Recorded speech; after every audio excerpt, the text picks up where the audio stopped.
त्यामुळे शिवभोजनच्या सर्व लोकांना पैसे मिळतील आणि बजेटमध्ये सुद्धा ते हे देणार आहे. आभारी. म्हणजे भुजबळ साहेब, बाकीच्यांनी ते- मंत्री महोदयाचा आभारी मंत्र्यांचा उत्तर त्यामुळं द्या. अध्यक्ष महोदय यामध्ये यामध्ये मे 2025 ते 26 या कालावधीमध्ये APL धारकाचे जे 170 रुपये अनुदान आपण देतो ते अनुदानाचे 10 कोटी 15 लाख रुपये आवश्यक आहे अध्यक्ष महोदय. तेही माननीय मंत्री महोदयाने तात्काळ मंजूर केलं तर जालना जिल्ह्यावर तो निश्चितपणे या ठिकाणी न्याय होईल. माननीय अध्यक्ष महोदय, आरोग्य विभागाच्या संदर्भामध्ये जालन्यामध्ये आपण 165 खाटाचे मनोरुग्णालय मंजूर केलं. हुडकोमधून त्याला आपण मान्यता दिली, परंतु अध्यक्ष महोदय 58 कोटी रुपयाची प्रशासकीय मान्यता आहे, तांत्रिक मान्यता 40 कोटीची, पण आजपर्यंत 1 रुपया सुद्धा त्या ठिकाणी मिळालेला नाही. रुग्णालयाचं 35% काम त्या ठिकाणी पूर्ण झालं. माननीय महोदय की अशा पद्धतीनं 1 रुपयाचा निधी न दिल्यामुळं तो कॉन्ट्रॅक्टर सुद्धा काम करायला तयार नाही. तातडीनं त्यासाठी जे काही तांत्रिक मान्यता 60 कोटी रुपयाची, त्यामुळं या संदर्भातला निधी आरोग्य विभागाने तातडीनं त्या ठिकाणी देण्याची विनंती मी आपल्या माध्यमातून माननीय मंत्री महोदयाला या ठिकाणी करतो. माननीय अध्यक्ष महोदय, नियोजन विभागाच्या माध्यमातून मी या ठिकाणी सांगितलं की मी बाप पण त्या संदर्भातली सांगितली अध्यक्ष महोदय, 121 122 त्यामध्ये जालना जिल्हा आमचा हा दुष्काळग्रस्त पट्टा असल्यामुळं या जिल्ह्यामधल्या बाकी इतर सर्व कामासाठी स्वतंत्र निधी या ठिकाणी देण्याच्या संदर्भातला निर्णय सरकारने या ठिकाणी घ्यावा. MIDC मधून अध्यक्ष महोदय आमचा हा स्टील उद्योग आहे. स्टील उद्योगमध्ये मराठवाडा पॅकेज आपण ज्या पद्धतीनं राबवतो त्या अंतर्गत आपल्याला वीज बिलामध्ये अनुदान देण्याच्या संदर्भातली मागणी मी आपल्या माध्यमातून माननीय मंत्री महोदयांना या ठिकाणी करतो, कारण की हा स्टील उद्योग जालन्याचा अत्यंत महत्त्वाचा उद्योग आहे. आपण गडचिरोलीमध्ये स्टील हब करू लागलो अध्यक्ष महाराज, परंतु राज्यामध्ये सर्वात मोठा स्टील, देशातला सर्वात मोठा स्टील उद्योग आमचा जालन्याचा आहे. त्यामुळे या जालन्यातल्या स्टील उद्योगाला अनुदान देण्याच्या संदर्भातली भूमिका तातडीनं सरकारने या ठिकाणी या पूर्ण मागण्यामध्ये करावी ही विनंती या ठिकाणी करतो. अध्यक्ष महोदय, आमचा जिल्हा लहान जरी असला तरी नियोजन DPDC मध्ये या निधीची वाढ या ठिकाणी करावं अशा प्रकारची मागणी मी आपल्या माध्यमातून या ठिकाणी सरकारला करतो.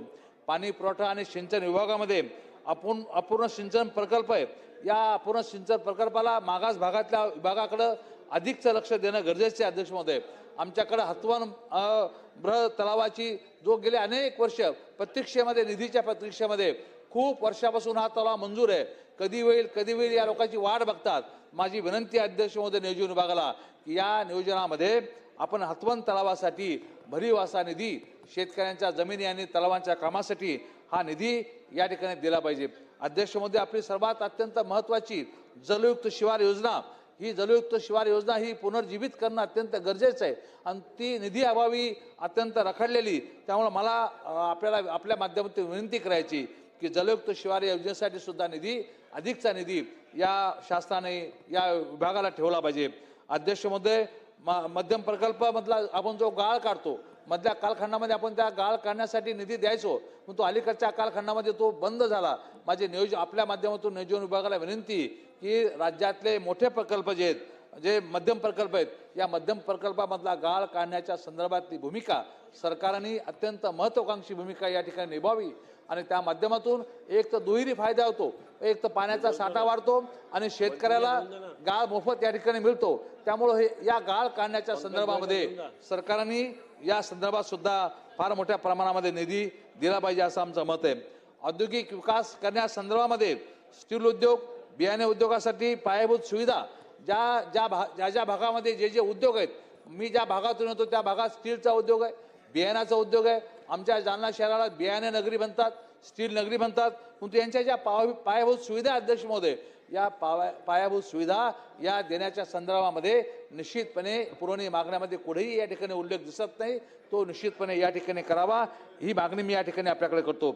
अतिरिक्त MIDC 1986ला सुरू झाली, तेव्हापासून रस्ते, ड्रेनेज, वीज वितरण व्यवस्थेत बदल विभाग मी उद्योग विभाग, नियोजन विभाग बाब क्रमांक 121 आणि 122 वीज वितरण व्यवस्थेमध्ये बदल नाही, त्यासाठी 200 कोटीचा किमान निधी त्या ठिकाणी दिला पाहिजे, दिला पाहिजे.